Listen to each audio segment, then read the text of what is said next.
ಅಸ್ಸಲಾಮುಅಲೈಕುಂ. ನಮಸ್ಕಾರ all friends. D Nagina Rabadi Goripalya Bengaluru.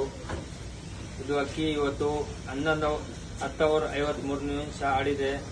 ಈ ಅಕ್ಕಿ ಕೊಟ್ಟಿರೋದು ನಮಗೆ ಇಲ್ಯಾಸ್ ಬೈ ಮೈಸೂರು ಕಿಂಗು. ಅವ್ರಿಗೆ ತುಂಬ ಕಂಗ್ರಾಚುಲೇಷನ್ನು. ಅವ್ರು ಕೊಟ್ಟಿಗೋಸ್ಕರ ನಾವು ಅಡಿಸಿರೋದು ಅಕ್ಕಿ ಇದು. ಅವ್ರು ಕೊಟ್ಟಿಲ್ಲ ಅಂದರೆ ನಮ್ಮ ಹತ್ರ ಅಕ್ಕಿನೇ ಇರಲಿಲ್ಲ ಈ ವರ್ಷ. ಅವ್ರು ಕೊಟ್ಟಿರೋದಕ್ಕೆ ತುಂಬ ಧನ್ಯವಾದಗಳು. ಆದಮೇಲೆ ಮೈಸೂರಿನಲ್ಲಿ ಇಲ್ಯಾಸ್ ಬೈ ಮತ್ತು ಆದಮೇಲೆ ಶೇಫ್ ಬೈ ಅಂತ ಅವರೇ ನಮಗೆ ಕೊಟ್ಟಿರೋದು ಹೆಣ್ಣು. ಈ ವರ್ಷ 10:53 ಆಡಿದೆ. ಎಲ್ಲರಿಗೆ ಧನ್ಯವಾದಗಳು.